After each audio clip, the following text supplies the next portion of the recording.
Shalom saudara, kita tidak terasa ya, sudah memasuki bulan terakhir di tahun 2024.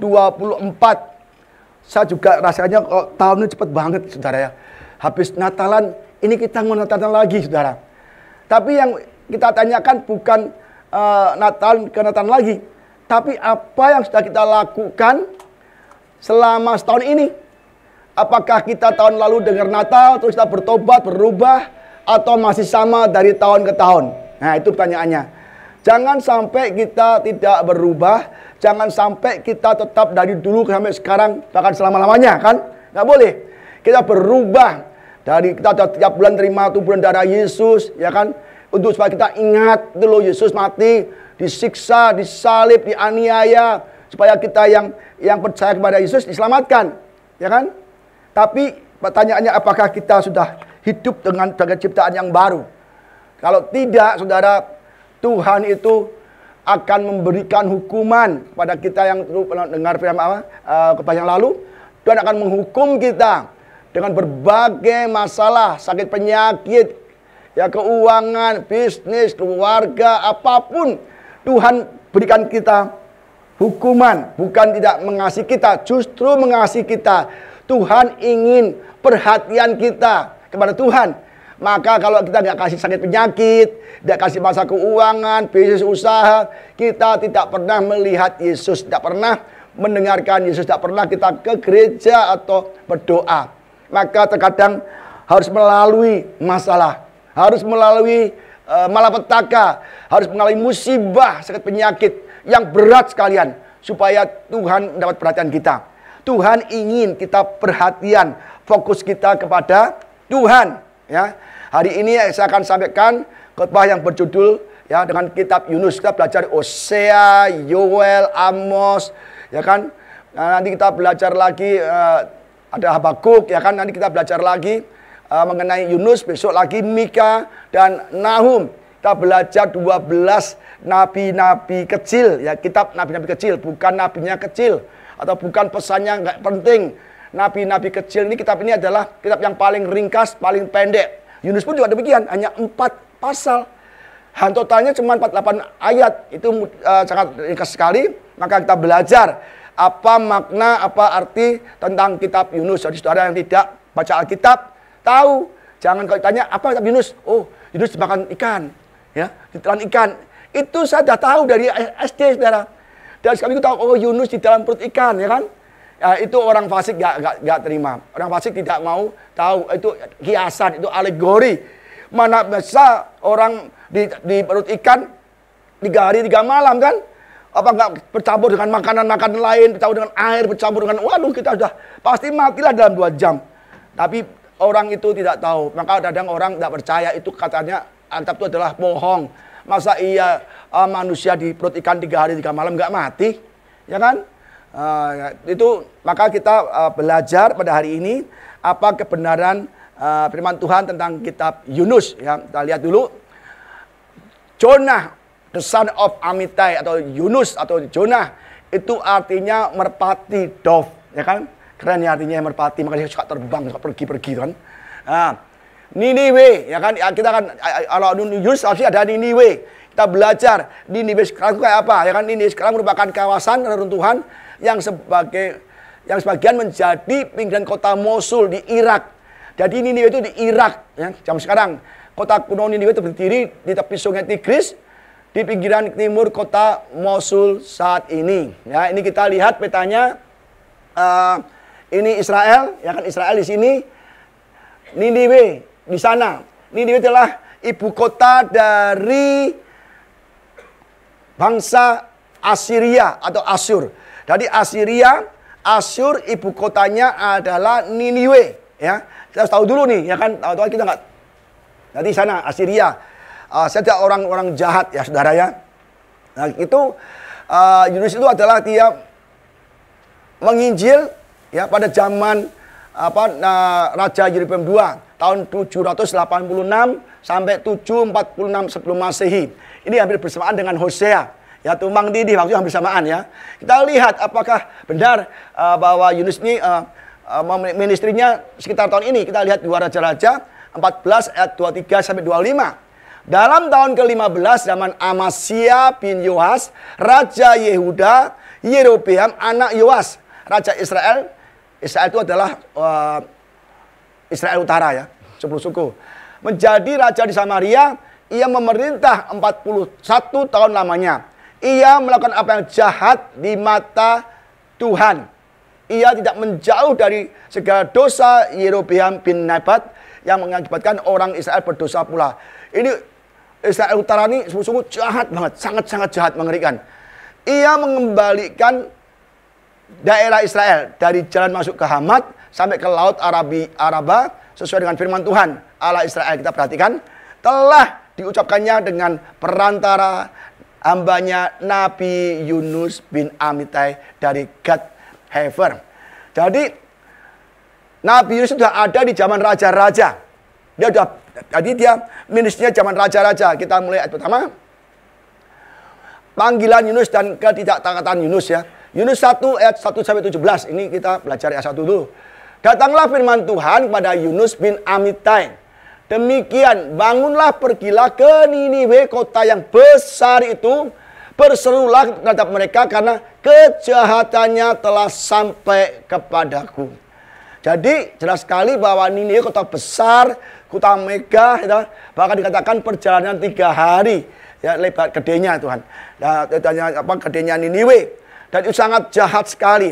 Niniwe dari kota Asyur atau Assyria. Assyria adalah bangsa yang sangat jahat. Kalau dia menjajah kota, memenangkan kota, yang menguasai kota, itu sangat jahat. Bayi dipenggal kepalanya, dipenggal tangannya, perempuan-perempuannya diperkosa, ada yang dibakar hidup-hidup, ada yang diambil kulitnya hidup-hidup. Ya. Terus kalau dia nawan orang, itu semua dibariskan kayak ikan di kail itu. Dikasih kail mulutnya atau ke hidungnya, kasih kail. Itu berentetan gandeng banyak orang, dia nggak bisa lari. Semua dikasih kail, kayak ikan aja. Itu kejam sekali. Jadi sangat brutal, sangat kejam, tidak manusiawi. Membunuh orang sembarangan, dipenggal kepalanya, dipenggal tangannya, ada yang dikuliti, ada yang dibakar hidup-hidup, ada yang dikasih umpan kepada binatang. Sangat mengerikan. Maka kejahatan itu sampai kepada Tuhan. Yunus, kamu ke sana. Tapi Yunus itu namanya nabi yang tidak taat. Mana ada nabi yang tidak taat? Ya Yunus ini. Tapi Yunus bersiap untuk melarikan diri ke Tarsis, jauh dari hadapan Tuhan. Bayangkan, disuruh ke Niniwe, ya kan? Tapi dia lari ke Tarsis. Ia pergi ke Yafo dan mendapatkan di sana sebuah kapal yang akan berangkat ke Tarsis. Ia membayar biaya perjalanan. Dia keluar uang, bayar demi lari dari Tuhan. Ia lalu naik kapal itu untuk berlayar bersama-sama dengan mereka ke Tarsis, jauh dari hadapan Tuhan. Kita lihat nih, bayangkan saudara. Aduh, nggak kelihatannya, kena patung ini ya. Ini kelihatan nggak? Ini Israel, ya kan? Dia disuruh ke Assyria, ke timur, Niniwe, ya kan? Tapi dia ke Yopa, pelabuhan. Untuk kemana? Ke jauh banget, ke Tarsis. Dari timur, kamu ke timur, ke Niniwe. Tapi Yunus melawan Tuhan, malah larinya ke barat. Jadi ini di Spanyol nih. Saat peta Spain, saat di kota sekarang Spanyol. Itu berapa minggu perjalanan, dia kan pakai dayung tuh, nggak pakai kapal mesin kan. Itu jauh banget dari timur ke barat, saudara. Dia mau lari, dia beli tiket loh. Bayangkan, nabi macam apa dia? Kita baca banyak nabi nih. Hosea, kain pelacur, siap Tuhan. Yeremia, karena siap Tuhan. Yeskiel, kesana, siap Tuhan. Amos, siap. Walaupun ditolak, dihina, disiksa, dianiaya, nabi itu berangkat. Tapi ini nabi yang paling hebat nih, berani banget Tuhan. Menantang Tuhan loh. Jadi kita jangan sampai menolak panggilan Tuhan. Ayo Bapak melayani. Ayo melayani. Enggak mau. Aku masih sibuk. Aku masih kerja banyak. Itu kita seperti Yunus. Kalau koordinator yang panggil kita untuk melayani Tuhan, itu bahagia kita. Kita nabi-nabi kecil dipakai Tuhan di dalam ibadah zaman sekarang. Banyak orang nggak mau, Pak, nggak bisa, Pak. Konsekuensinya nanti kalau saya pelayanan datangnya lebih awal sejam, doa dulu begini-begini. Aduh, Pak, ribet, Pak. Sabnya datang aja, pulang, datang pulang. Itu kita tidak berkenan di hati Tuhan, menolak panggilan Tuhan. Saya juga demikian. Pak khotbah di ujung sana Bekasi, di ujung Kerawang, 5 orang, 6 orang saya berangkat. Nanti saya berangkat juga jam 2. Hanya 5 orang jemaatnya. Kantornya kecil, saya harus ngatur kursi. Berangkat juga saya. Kalau saya nolak agak mau Tuhan, itu gereja kecil 5 orang ngapain? Udah datang ke sana lebih awal, ngatur kursi dulu. Oh itu nanti kayak Yunus, nggak boleh. Maka kita kalau dikasih tugas di gereja jangan sekali-kali menolak. Itu Tuhan sedang pakai kita untuk melayani Tuhan. Ya, jauh dari hadapan Tuhan. Nabi yang mendekat Tuhan, dia menjauh sekali, jauhnya kayak aduh saudara. Apa akibatnya saudara? Tuhan itu Tuhan yang tidak suka dihindari atau ditolak. Kita lihat, ya. Tapi kita lihat belajar kok Yesus. Yesus juga diutus Bapaknya. Untuk apa? Untuk disiksa, untuk dianiaya, untuk ditolak, untuk diludahi, untuk ditendang, untuk dikepukin, untuk dicambuk, untuk dipaku, mati kayu salib. Ya kan? Lihat nih. Yesus tidak mau benernya kan? Bukan maunya Yesus. Yohanes 7, 28, 29, waktu Yesus mengajar di bait Allah, ia berseru, memang aku kenal, kamu kenal. Dan kamu tahu dari mana asalku, dari surga kan? Namun, aku datang bukan atas kehendakku sendiri. Yesus enak di surga. Tapi Bapak pergi ke dunia. Mati bagi manusia, selamat. Kembalikan semua manusia supaya bertobat dan kembali ke surga. Yesus nggak mau, ya kan? Dia tetap pasrah, bukan kehendakku, bukan nggak mau, dia bukan kehendakku. Tetapi aku diutus oleh Dia yang tidak kamu kenal. Jadi Yesus ke dunia bukan atas kehendaknya sendiri, tapi diutus Bapaknya untuk menjadi martir, menjadi korban bagi kita, supaya kita percaya boleh diselamatkan. Ya kan? Aku kenal Dia, sebab aku datang dari Dia. Dan dialah yang mengutus aku. 2 kali katakan bahwa Yesus datang ke dunia bukan kehendaknya, tetapi kehendak Bapa.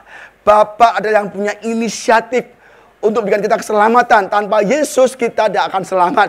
Karena Yesus satu-satunya yang memenuhi syarat sebagai juru selamat. Maka dia dikirim dan dia nggak menolak.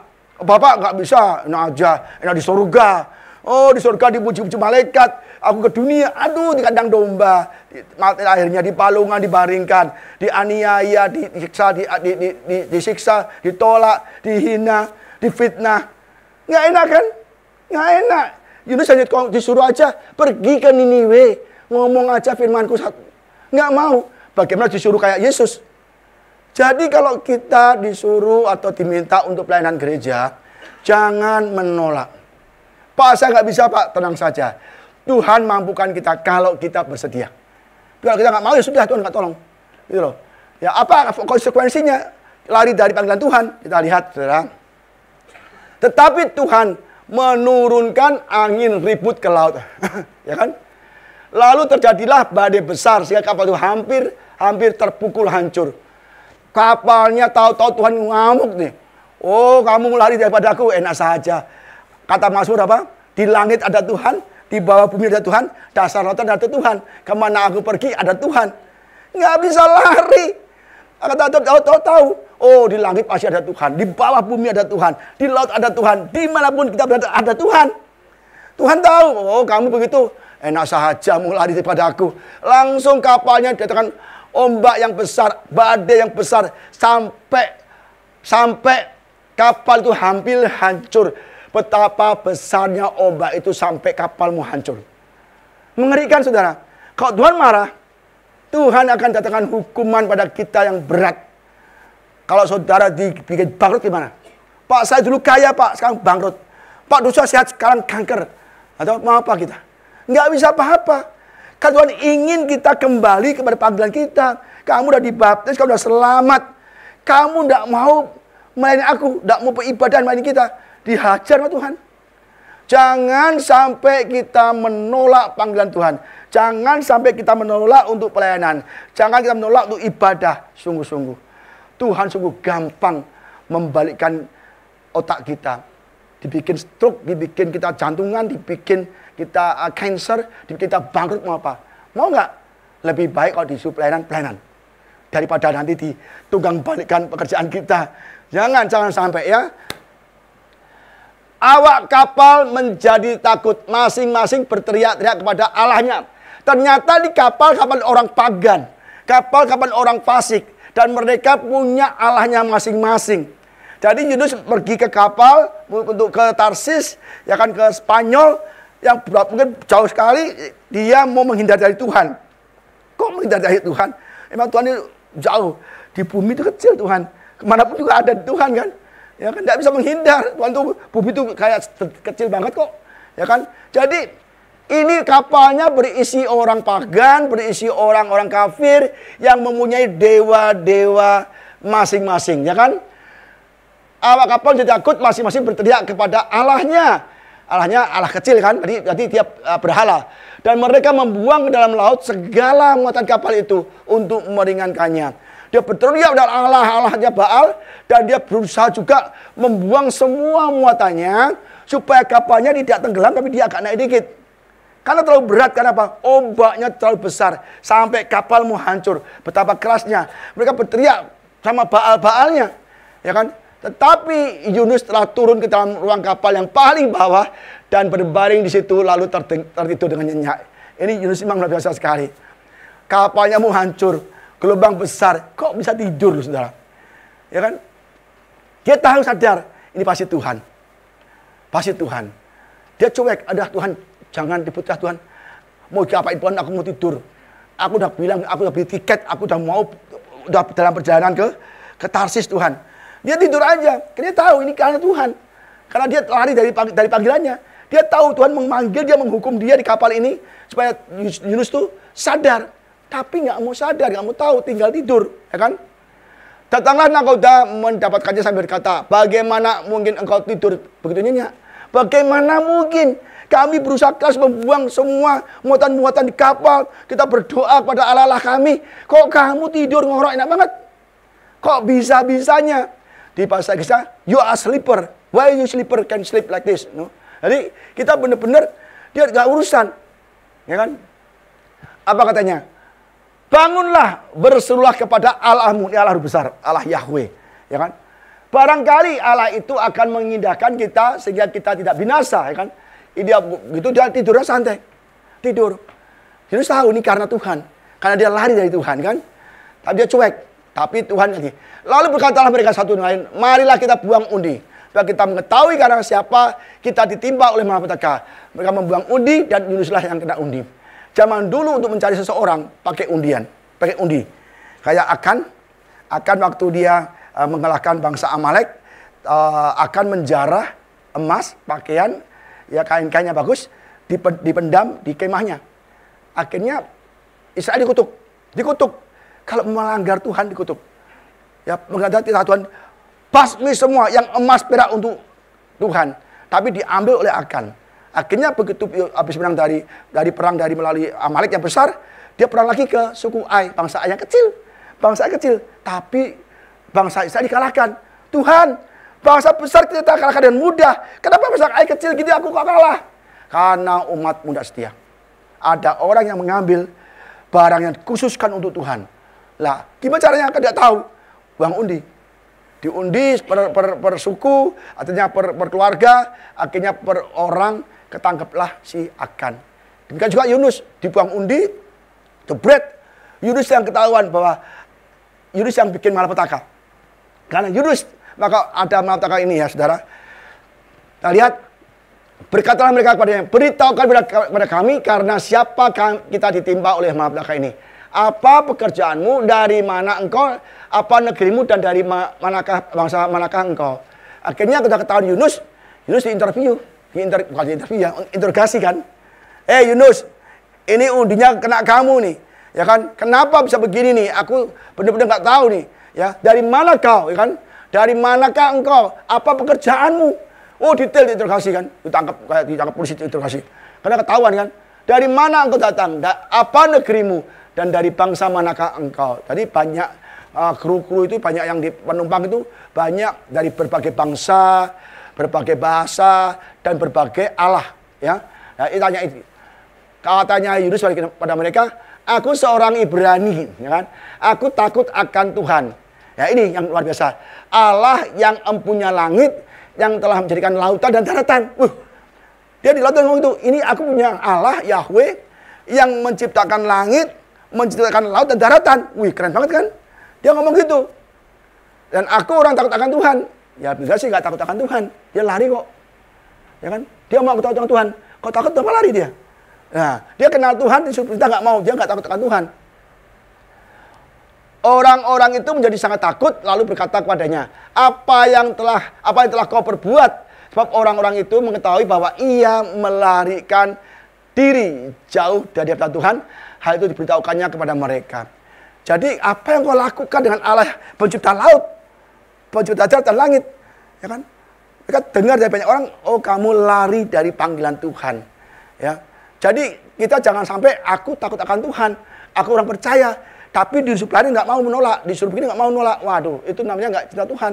Kalau cinta Tuhan, kita harus mencintai pekerjaannya, melayani pekerjaannya, disuruh kemanapun untuk pekerjaan Tuhan harus siap gitu, ya kan? Jangan banyak alasan, itu namanya kita nggak cinta Tuhan, hanya di bibir saja, ya kan? Tidak sama dengan di hati kita. Bertanyalah mereka, akan kami apakan engkau supaya laut menjadi reda dan tidak menyerang kami lagi? Sebab laut semakin bergelora. Boisterous, bergelora ini artinya sangat mengerikan. Mungkin sudah menutupi kapal sudah hampir hancur, hampir tenggelam. Dia panik, apa yang harus dilakukan? Sautnya kepada mereka, angkatlah aku, campakkanlah aku ke dalam laut. Maka laut akan menjadi reda dan tidak menyerang kamu lagi. Sebab aku tahu bahwa karena akulah badai besar ini menyerang kamu. Yunus sadar, tahu bahwa karena badai besar inilah. Dan dia tetap bodoh amat, dia tidur aja kan. Tapi akhirnya di bang undi ketahuan.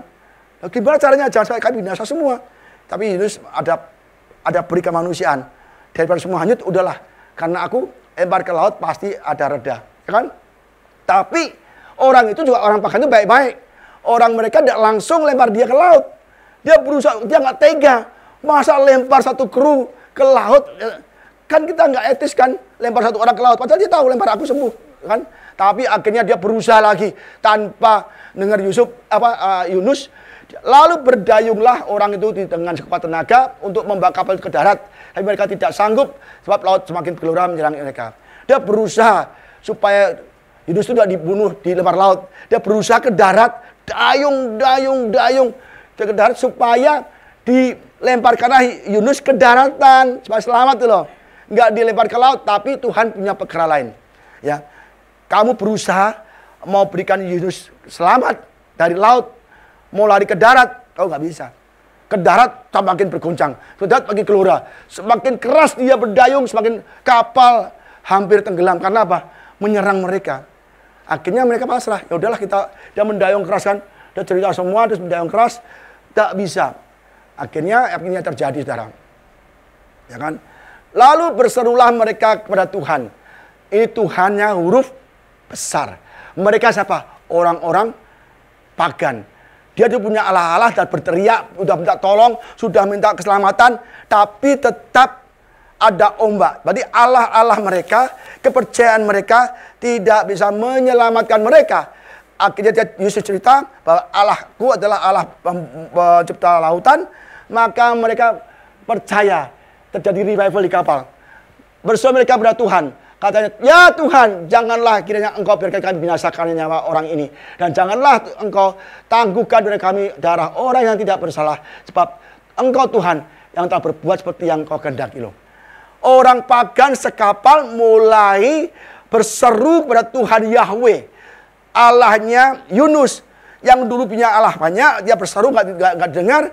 Dan tidak bisa mengalahkan ombak itu. Dia berseru Allahnya Yunus. Ya Tuhan. Ya kan? Janganlah engkau biarkan kami binasa karena Yunus ini. Ya kan? Bilang gitu kan? Jangan sampai kami binasa. Dan kami orang-orang tidak bersalah. Sebab engkau Tuhan yang membuat yang kau kehendaki. Jadi dia percaya kepada Allah Yahweh, Allah Israel. Ya, mulai percaya itu daripada perkataan Yunus kan. Kemudian mereka mengangkat Yunus lalu mencampakkan ke dalam laut dan laut berhenti mengamuk. Berarti dengan demikian orang pagan, orang kafir, dia percaya. Dia berdoa, memohon supaya tidak mati semua. Dan dia melemparkan Yunus ke laut. Laut langsung reda. Wah, percaya berarti ini benar-benar Tuhan yang berkuasa. Ini Tuhan yang menciptakan langit, bumi, daratan, lautan. Habis dilemparkan reda. Apa akibatnya? Kita lihat. Orang-orang itu menjadi sangat takut pada Yahweh, Tuhan. Ya kan? Udah besar, ya kan? Lalu mempersembahkan korban sembelihan bagi Tuhan serta mengikrarkan nazar. Maka atas penentuan Tuhan datanglah seekor ikan besar yang menelan Yunus. Dan Yunus tinggal dalam perut ikan itu 3 hari 3 malam lamanya. Jadi semua itu penentuan Tuhan. Saudara bangkrut, penentuan Tuhan. Saudara sakit, penentuan Tuhan. Sebab kalau Tuhan nggak izinkan, nggak bisa sakit, nggak bisa bangkrut. Kalau sudah terjadi demikian, itu penentuan Tuhan. Tuhan lagi mencari perhatian kita. Kita harus kita harus langsung respon dengan baik. Kamu harus pelayanan, harus ibadah. Maaf Tuhan, aku ada kesibukan. Maaf Tuhan, aku lagi banyak kerjaan. Maaf Tuhan, lagi sibuk ini, sibuk itu. Tuhan nggak mau tahu. Tuhan akan hukum kita sampai kita mengaku, ya Tuhan, aku berangkat. Gitu loh. Ya, jadi hati-hati. Ya, kalau Tuhan marah, repot sekali. Lah, orang kafir percaya kepada Tuhan. Akhirnya sekapal semua percaya kepada Tuhan, memuliakan Tuhan Yahweh, Tuhan Israel, dan dia mempersembahkan korban sembelihan, ya, serta mengikrarkan nazar. Jadi diselamatkan suku kapal dan dia memberikan korban sembelihan untuk bersyukur. Jadi orang kafir ini begitu bertobat, tahu terima kasih. Diselamatkan dari bencana, dia berikan korban persembahan. Ya, penentuan Tuhan, Yunus ditelan ikan besar. Inilah ikan besar. Betapa besarnya ikan itu saya nggak tahu juga, saudara. Bayangkan ikan bisa telan Yunus. Dan anehnya ini benar mujizat Tuhan. Di mana-mana orang dimakan ikan hiu, ikan apapun, ikan paus, mati nggak mati. Sekarang perut ikan itu apa sih isinya? Makanan. Paus itu kalau makan, nyedot buahnya ikan kecil.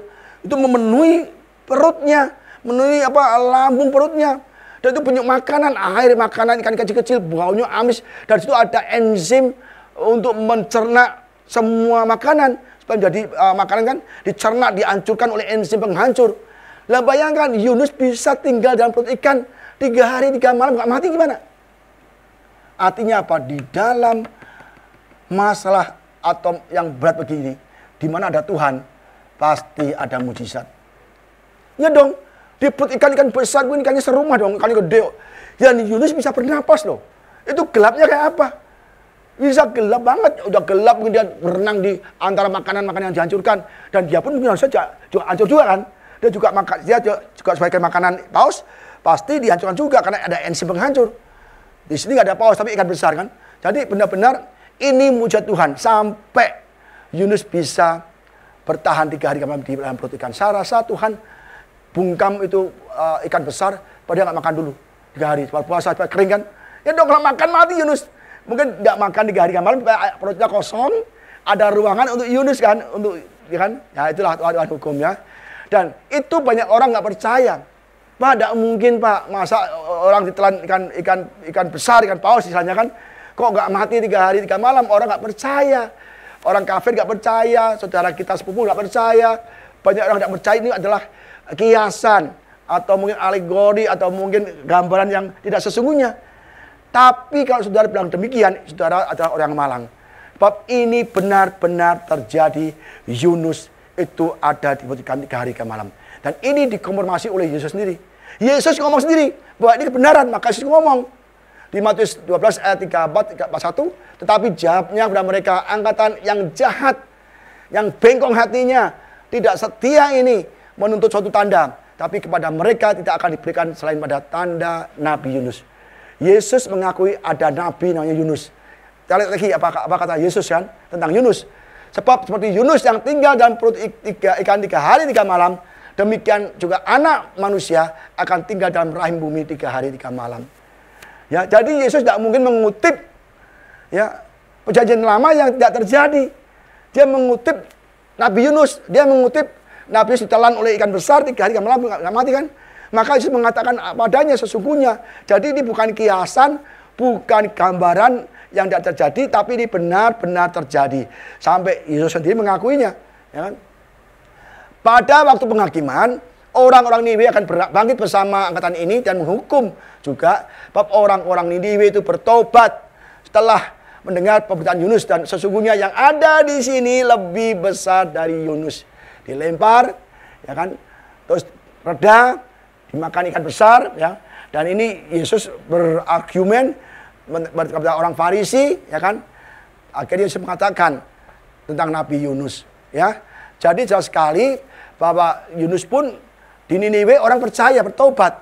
Yang ada di sini, aku Yesus lebih besar dari Yunus. Kenapa nggak percaya? Ya, jangan sampai kita kayak orang Farisi, saudara.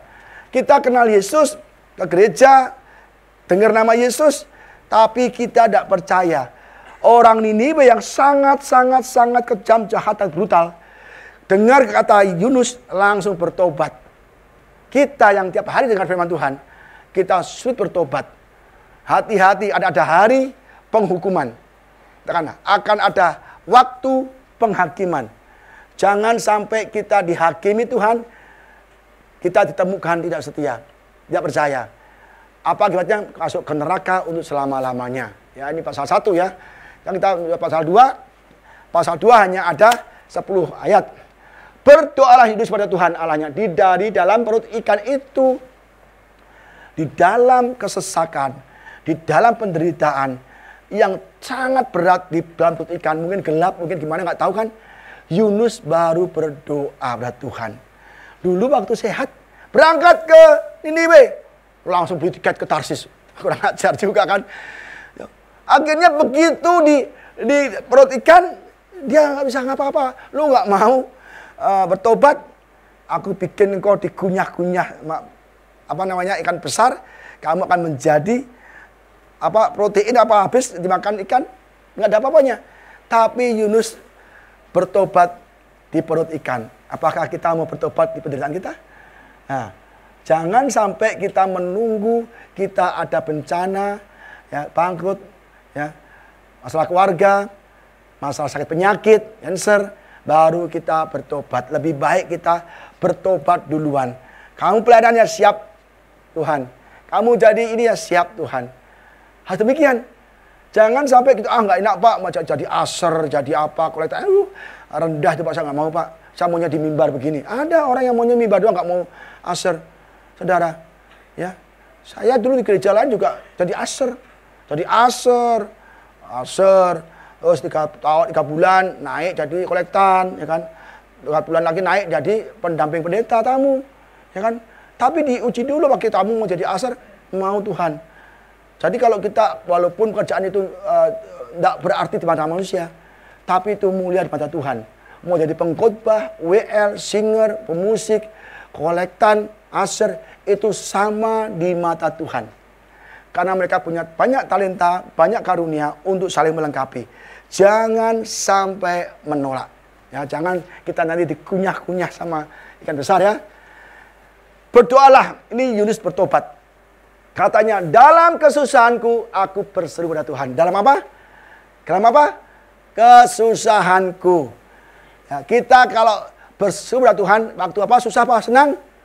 Nah, kita kalau seringkali kalau berseru pada Tuhan, waktu kita susah. Waktu senang kita lupa. Ya kan? Lupa, haleluya, ya kan? Kalau lagi susah, haleluya. Berdoa siang malam puasa. Tapi kalau lagi banyak gangdau, lagi sibuk pekerjaan, lagi enak hidupnya, kita lupa Tuhan. Maka Tuhan perlu kirim ikan besar untuk menelan saudara. Ya kan? Jangan ya. Dalam kesusahanku aku berseru kepada Tuhan, dan Ia menjawab aku. Dari tengah-tengah dunia orang mati aku berteriak, dan Kau dengarkan suaraku. di tengah-tengah dunia mati, di kegelapan 3 hari, tetap mendengar. Dimanapun kita berada, Tuhan selalu ada. Di bawah bumi itu ada. Makanya apa kata Daud? Sekalipun aku berjalan dalam lembah kekelaman, aku tidak takut bahaya, karena gadamu dan tongkatmu itu menghibur aku. Firmanmu ada padaku. Tenang saja. Ya. Telah kau lemparkan aku ke dalam pusat lautan, lalu aku terangkum oleh arus air, segala gelora gelombangmu melingkupi aku. Dilemparkan ke perut ikan besar, tengah-tengah lautan, paling bawah, mana bisa kabur kan? Lu kabur pun buka mulutnya juga nggak bisa. Kabur pun juga mati kan, terlalu dalam kan? Nggak bisa. Baru dia teriak-teriak. Ya kan? Dan kala gelora gelombangmu melingkupi aku. Dan aku berkata, telah terusir aku dari hadapanmu. Mungkinkah aku memandang lagi bait-Mu yang kudus? Ini Yunus juga ngomongnya terusir daripadamu. Padahal dia yang pergi sendiri kan. Pergi sendiri, dia harus akhirnya dihukum jauh dari Tuhan di dasar laut. Dia sadar, apakah aku bisa lagi? Mungkinkah aku memandang lagi bait yang kudus? Tuhan, beri aku second chance. Beri aku kesempatan. Ya kan? Kalau kita berdosa, kita dihukum Tuhan, Tuhan ampuni aku. Beri aku second chance. Beri aku kesempatan yang kembali. Aku bertobat, berubah, lakukan apa yang kau mau Tuhan. Ya kan?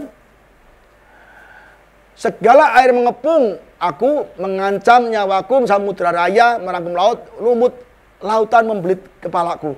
Lumutnya banyak di dalam perut itu. Wah, udah banyak kayak apa tuh, kalau dia keluar mungkin baunya nggak enak kali ya.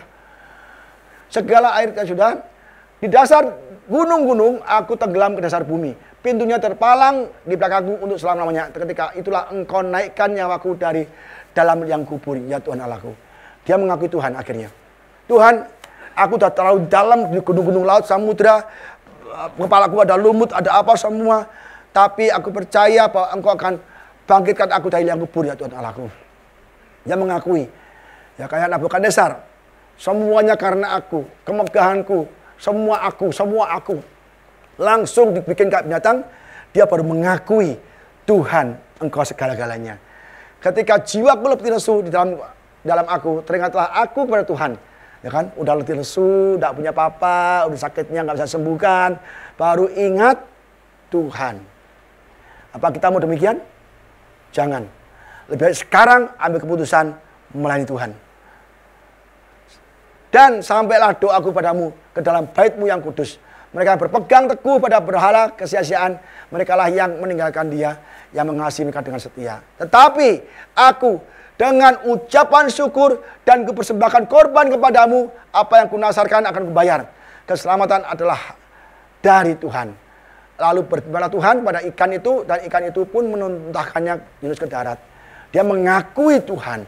Dia bertobat sungguh-sungguh. Dia berkata, Tuhan, Kaulah keselamatanku.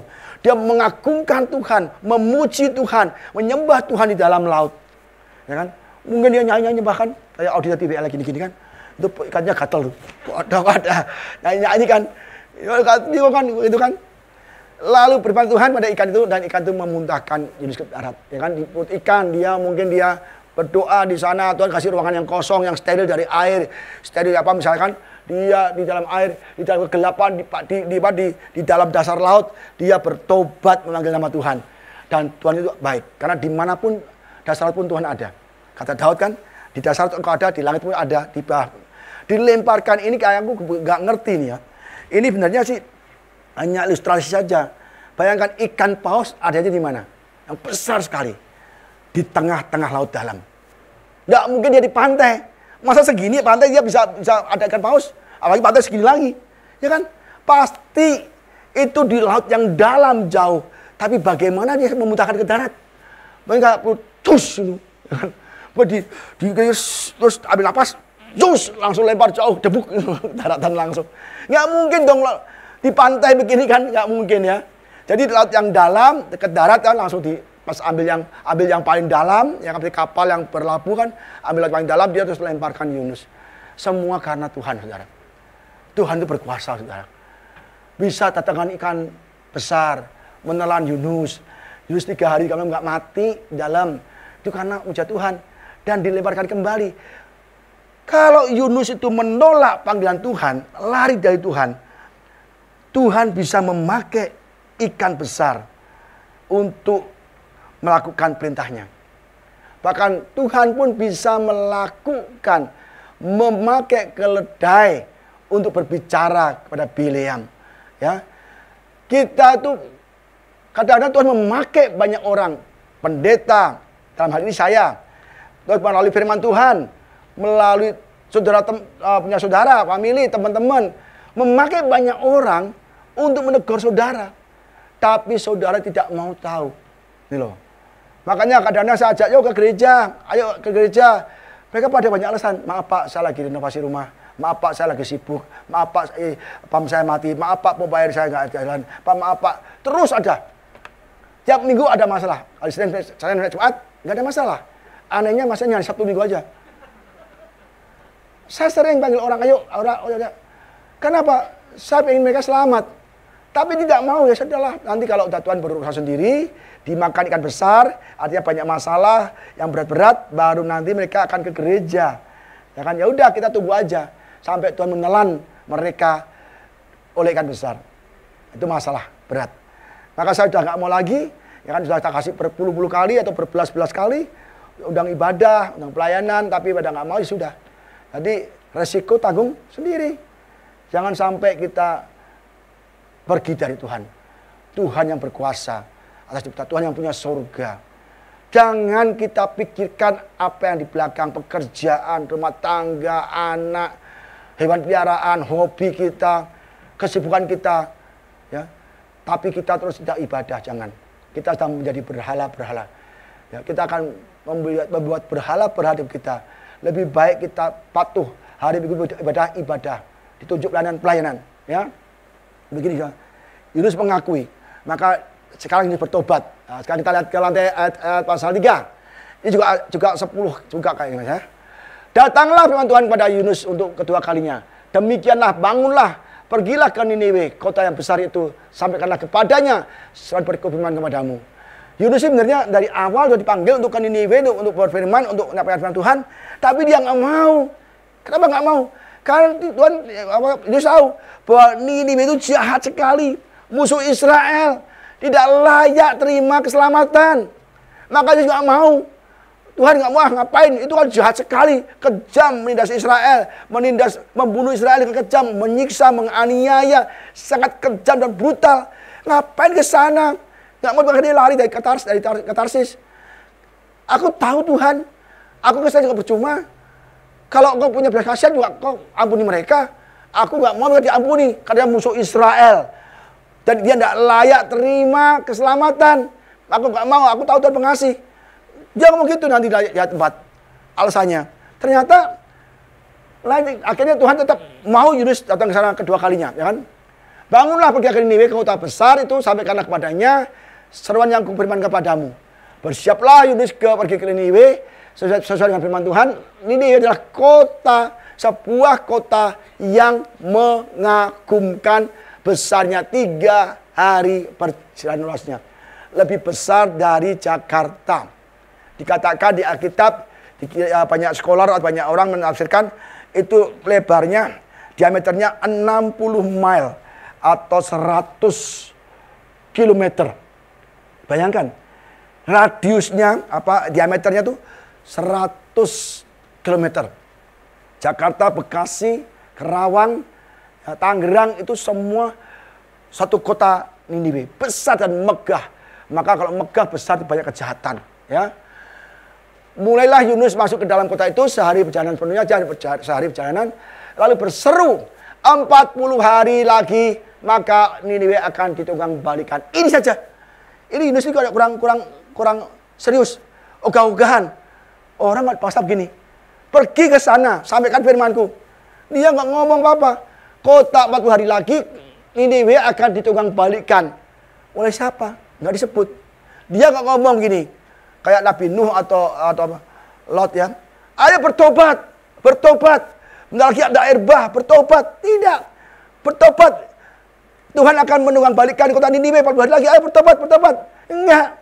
Dia nggak nyebut nama Tuhan Yahweh, dan dia tidak ngomong tentang dosa-dosa Niniwe. Dia sentimen. Dia nabi yang sentimen. Nabi yang tidak mau Niniwe diampuni. Karena dosanya besar. Jahat banget. Dan dia disuruh Tuhan pun gak rela hati. Asal ngomong. 40 hari lagi. maka dia akan dibangkitkan. Tapi orang Niniwe percaya Tuhan juga. Walaupun dia jahat, tapi dia percaya Tuhan. Apa terjadi? Orang Niniwe percaya pada Allah, Allah besar, Yahweh.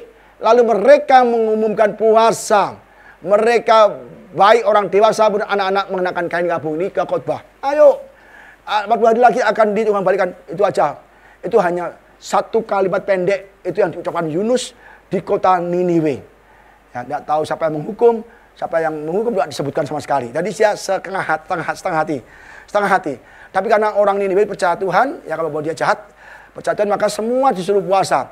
Setelah sampai kabar itu kepada raja kota Niniwe, turunlah ia dari singgasananya, ditanggalkan jubah kebesarannya, disembunyikan kabung, lalu duduklah di atas tebu. Dia tanggalkan bagian kerajaannya, kebesarannya, dan dia pakai pakaian kabung, dan dia duduk di atas abu. Ya. Lalu atas perintah raja dan para pembesarnya, orang memaklumkan dan mengatakan di Niniwe demikian. Manusia dan ternak, lembu, sapi, kambing, domba tidak boleh makan apa-apa, tidak boleh makan rumput, dan tidak boleh minum air. Ya kan? Haruslah semua manusia dan ternak berselubung kain kabung dan berseru dengan keras kepada Allah Yahweh. Serta haruslah masing-masing berbalik dari tingkah lakunya yang jahat dan dari kekerasan yang dilakukan. Aja tahu, jahat rakyatnya. Maka dia bertahu, ayo semua berhenti dari kejahatan, bertobat pakai kain kabung. Hewan, manusia semua jangan makan pakai kain kabung semua. Bertobat dari kejahatan mereka yang mengerikan itu. Bertobat. Jadi mereka sungguh-sungguh bertobat. Ya kan, ini semua berhala ditumbangkan semua. Berhala, patung-patung ditumbangkan semua pakai kain kabung. Setiap kota itu penuh orang yang pakai kain kabung berduka, dia menyembah Tuhan. Menaruh belas kasihan. Orang Niniwe yang jahat dikasih firman Tuhan, dia bertobat. Kita gimana? Kita dengar firman Tuhan tiap minggu, tiap hari, mungkin lihat YouTube, mungkin tiap kapan kita nggak tahu. Apakah kita sudah benar-benar bertobat? Nah, itu masalahnya, ya. Siapa tahu, ya kan? Mungkin Allah akan berbalik dan menyesal serta berpaling dari murkanya yang menyala-nyala itu sehingga kita tidak binasa. Ya kan? Jadi dia tahu akibatnya. Nuh gimana? Semua dihabiskan air bah. Lot gimana? Semua ditunggang bagian api dan belerang. Dia takut kan? Wah, jangan-jangan nanti kalau nggak bertobat kayak Nuh, kayak zaman Lot. Wah, dia langsung takut bertobat, ya kan? Ketika Allah melihat perbuatan mereka itu, yakni bagaimana mereka berbalik dari tingkah lakunya yang jahat, maka menyesalah Allah karena malapetaka yang telah dirancangkannya, direncanakannya terhadap mereka, dan ia pun tidak jadi melakukannya. Allah merencanakan hukuman bagi kita yang tidak mau taat. Kalau kita bertobat sungguh-sungguh dari yang jahat, dari kelakuan kita, maka Allah akan membatalkan, mengasihi kita, mengampuni kita, dan kita dipulihkan. Amin, saudara. Jangan sampai kita melawan Tuhan.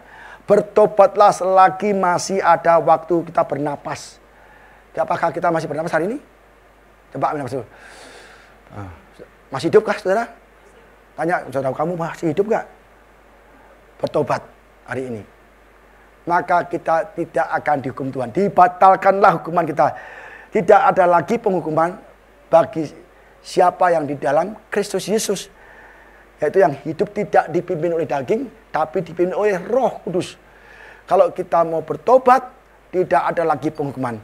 Penghukuman kita di-cancel, dibatalkan, supaya kita semua selamat. Amin, saudara.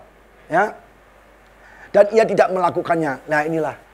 Yang keempat, ini yang bikin Yunus kesel. Yunus kesel. Kenapa Niniwe tidak dihancurkan? Ya kan, ini lihat ya. Tetapi hal itu mengesalkan hati Yunus, lalu marahlah ia loh. Aneh kan? Lawang Tuhan itu mau mengampuni orang Niniwe yang sudah bertobat. Masa dia kesel? Udah tahu dia berdosa, dengar firman, bertobat. Nggak mau Yunus. Maunya apa? Dibunuh, dibantai, dikasih hujan api, hujan belerang, supaya dia mati semua. Dia marah. Loh, Tuhan, kok diampuni? Itulah, saudara. Yunus adalah nabi yang tidak baik. Tidak baik. Satu nabi yang tidak baik. Menghindar dari Tuhan, menolak Tuhan, lari dari Tuhan, dia bertobat kumat lagi. Tuhan baik, maha kasih. Dia mengampuni semua bangsa yang mau bertobat.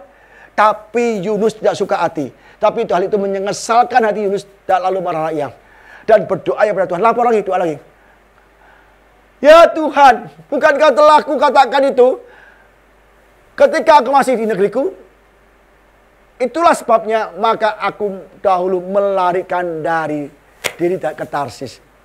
Itulah sebabnya kenapa Yunus lari dari Tarsis, supaya Tuhan menghukum Niniwe, supaya Tuhan menghukum penyembah berhala, supaya Tuhan menghukum, dan Tuhan tidak menaruh belas kasihan. Padahal Tuhan ingin bertobat, ya kan? Tapi Yunus nggak mau, ya kan? Kita lihat, ya, sebab aku tahu bahwa Engkau Allah yang pengasih dan penyayang, yang panjang sabar dan berlimpah kasih setia, serta yang menyesal karena mengatakan yang tidak kudatangkan. Yunus tahu, percuma nanti kalau Niniwe aku kasih firman Tuhan, dia bertobat, aku rugi dong, dia nggak mati. Jadi maunya Yunus ya, Niniwe itu orangnya mati semua.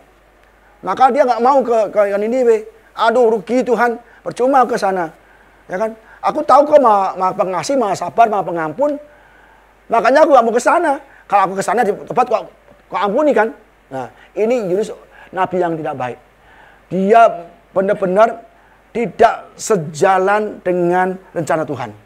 Tuhan maunya selamat semua, Yunus gak mau, maunya dihukum sesuai keinginan dia. Ini adalah yang rasis, yang benar-benar ras. Dia membenci orang Niniwe supaya dihukum. Jadi sekarang ya Tuhan, cabutlah ke nyawaku karena lebih baik aku mati daripada hidup. Loh, ngomel gitu. Allah Tuhan, kalau kau ampuni mereka, lebih baik aku mati. Yo. Loh, kalau kau ampuni mereka, Niniwe banyak orang, ratusan ribu orang. Kalau kau ampuni, lebih baik aku mati. Lebih baik mati aja sendiri. Aku mau mengampuni mereka kok. Jadi dia marah-marah sama Tuhan, nuntut Tuhan membinasakan Niniwe. Kalau kau ampuni, lebih baik aku mati. Oh, itu nabi yang kurang ajar kan. Tetapi firman Tuhan, layakkah engkau marah? Kenapa kau layak marah? Ya kan? Yunus setelah keluar meninggalkan kota itu dan tinggal di sebelah timurnya, ia mendirikan di situ pondok. Ia duduk di bawah naungannya, menantikan apa yang akan terjadi di kota itu. Dia kesel kan, lari ke pondok di bukit, ya, sambil bikin pondok, dia sambil melihat Niniwe, nunggu Tuhan datangkan bencana nggak nih? Bayangkan, dia rindu Niniwe ditukang balikan kayak Sodom Gomora. Dan akan dia menunggu berhari-hari, berjam-jam berhari-hari, menunggu apa yang Tuhan akan lakukan terhadap Niniwe. Dia pengen lihat, api jus, api besar atau mungkin banjir babak semua. Dia kepengen Niniwe dihancurkan. Dia menantikan apa yang akan terjadi atas kota itu. Dia tetap ingin Niniwe dimusnahkan. Dia tetap ingin Niniwe dihukum. Maka dia menantikan dari jauh itu. Lihat, kapan Tuhan hukum? Kapan Tuhan hukum? Ya, itu jahat sekali. Ya, Nabi itu nggak boleh ya. Lalu atas penentuan Tuhan, Allah tubuhkanlah sebatang pohon zara melampaui kepada Yunus untuk mengaunginya agar dia terhibur dari kesalahannya. Yunus sangat bersuka cita karena pohon zara itu. Lihat nih, Yunus mau Niniwe dihancurkan dan Tuhan mau mengampuni.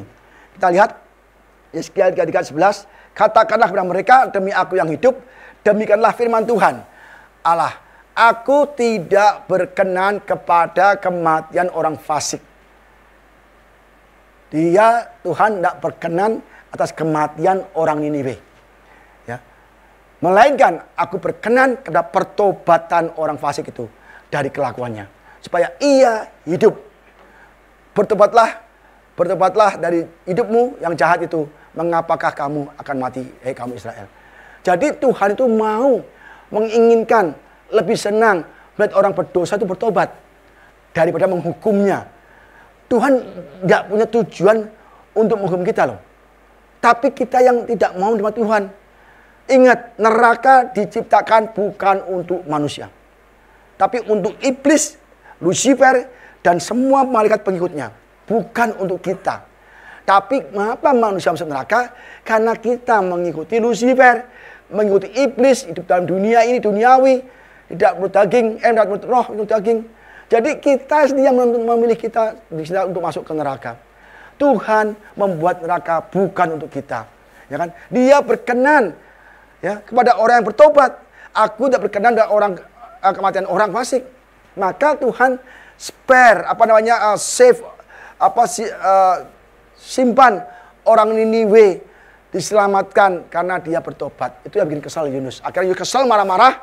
Tuhan itu ya lucu juga ya. Dia tahu Yunus ngamuk-ngamuk, dia panas hatinya, dikasih pohon jara atasnya biar adem pikirannya.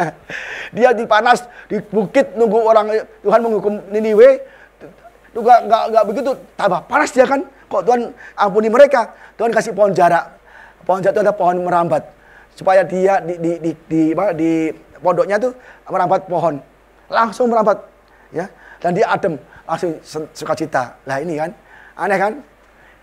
Lalu atas penentuan Tuhan Allah, semuanya atas penentuan Tuhan Allah, tumbuhlah sebatang pohon jara melampaui kepala Yunus untuk menaunginya agar ia terhibur daripada kekesalan hatinya.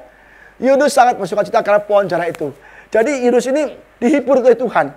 Kamu kesel ya, ngambek ya, ngomel-ngomel ngamuk ya. Ini tak kasih pohon jara supaya kamu tidak kepanasan kan. Nah, baik sekali kan. Akhirnya apa saudara? Dia kasih pohon jara dan dia senang kan. Apa yang terjadi? Tetapi keesokan harinya ketika fajar menyingsing atas penentuan lagi. Semua itu atas penentuan Tuhan. Penentuan Allah, datanglah seekor ulat yang mengerek makan pohon jara itu sehingga layu. Segera sudah matahari terbit, maka atas penentuan Allah lagi bertiuplah angin timur yang panas terik sehingga sinar matahari menyakiti kepala Yunus. Lalu rebahlah ia lesu dan berhapsa mati. Katanya lebih baik aku mati daripada hidup. Kata mati dikatakan lebih baik aku mati, baik aku mati. Ya ampun, panas saja mati. Dia lagi kasih angin panasnya mati. Tuhan itu berkuasa. Dia menumbuhkan pohon jara dalam waktu sekejap. Malam pun juga dibikin ulat makan mati semua, layu. Semua itu dalam penentuan Tuhan. Maka kita terpaut dengan Tuhan. Usaha kita, pekerjaan kita, keluarga kita, apa yang kita lakukan, kesehatan kita, semua atas penentuan Tuhan. Kenapa kita sehat? Karena Tuhan yang menentukan. Kenapa kita sakit? Tuhan juga menentukan supaya kita lebih atensi pada Tuhan. Jadi ini saudara, benar-benar semua atas penentuan Tuhan. Dan dua kali lagi Yunus ngomong, aku lebih baik mati. Lebih baik mati. Baru diambil ulat pohonnya aja dia mau mati. Pakai payung kayak bisa kan? Pakai payung, pakai topi kan bisa. Ya kan? Cari pohon besar kan bisa. Gara-gara pohon yang bukan Tuhan semalam, dimatikan semalam, dia ngambek. Marah lagi oh Tuhan. Lebih baik aku mati saja. Tetapi firman Allah pada Yunus, layakkah engkau marah? Tanya lagi. Layakkah engkau marah karena pohon jara itu? Jawabnya, selayaknya aku marah sampai mati. Ngomong lagi. Tuhan, Yunus, gara-gara pohon jara aja kamu marah. Layakkah kau marah? Iya Tuhan, aku layak marah. Kadang-kadang kita sering demikian. Tuhan, kenapa aku ke gereja ada malapetaka? Aku marah sama kau Tuhan. Dulu saya punya kesaksian tuh orang-orang yang marah sama Tuhan. Dia nggak mau ke gereja, mau pelayanan gara-gara bangkrut usahanya. Saya dipanggil, benar. Dipanggil, kenapa kamu marah sama Tuhan? Aku Pak, waktu hidup, waktu kaya, punya uang, saya melayani Tuhan. Semua untuk persekutuan saya bayari makanannya. Gereja saya kasih dana, semua dana. Tapi kenapa aku bangkrut Pak? Maka aku tidak mau ke gereja lagi, tidak melayani Tuhan lagi. Kenapa panggil aku? Karena Bapak Budi punya kesaksian katanya. Bagaimana dipulihkan dari bangkrut? Saya kasih tahu bahwa semua seizin Tuhan. Ingat Ayub, dia sayang Tuhan, cinta Tuhan, juga diadakan bangkrut, sakit penyakit, dan dipulihkan. Dan dipulihkan 2 kali lipat. Karena Tuhan sedang memperhatikan kamu, diuji imannya. Apakah dalam kelimpahan, ya, kamu bersyukur. Apakah kamu dalam kesusahan juga bersyukur? Banyak orang berkelimpahan bersyukur, dalam kesusahan nggak bersyukur. Itu sedang diuji kita dalam kesusahan. Maka kita dalam kesusahan, kita terlebih lagi bersyukur lebih dari waktu kita senang. Maka Tuhan akan pulihkan, karena kita teruji iman kita timbul seperti emas murni. Amin saudara. Ya, jadi kita tahu, gara-gara pohon jara aja di apa jawabannya? Jawabannya sama Tuhan ketus loh. Ketus sekali Yunus ini. Berfirman Allah kepada Yunus, layakkah engkau marah gara-gara pohon jara itu? Apa jawabnya? Selayaknya aku marah Tuhan sampai mati. Aku marah Tuhan sampai mati. Ya ampun, pakai topi kek atau pakai caping kek, pakai kepuan besar kek, kan gampang. Masa ngomong Tuhan kasar begitu? Ini kasar Nabi ini. Lalu Allah berfirman pada engkau, engkau sayang. Allah berfirman, engkau sayang pada pohon jara itu yang bentuknya sedikit pun engkau tidak berjerih payah. Dan yang tidak engkau tumbuhkan, yang tumbuh dalam satu malam dan binasa dalam satu malam.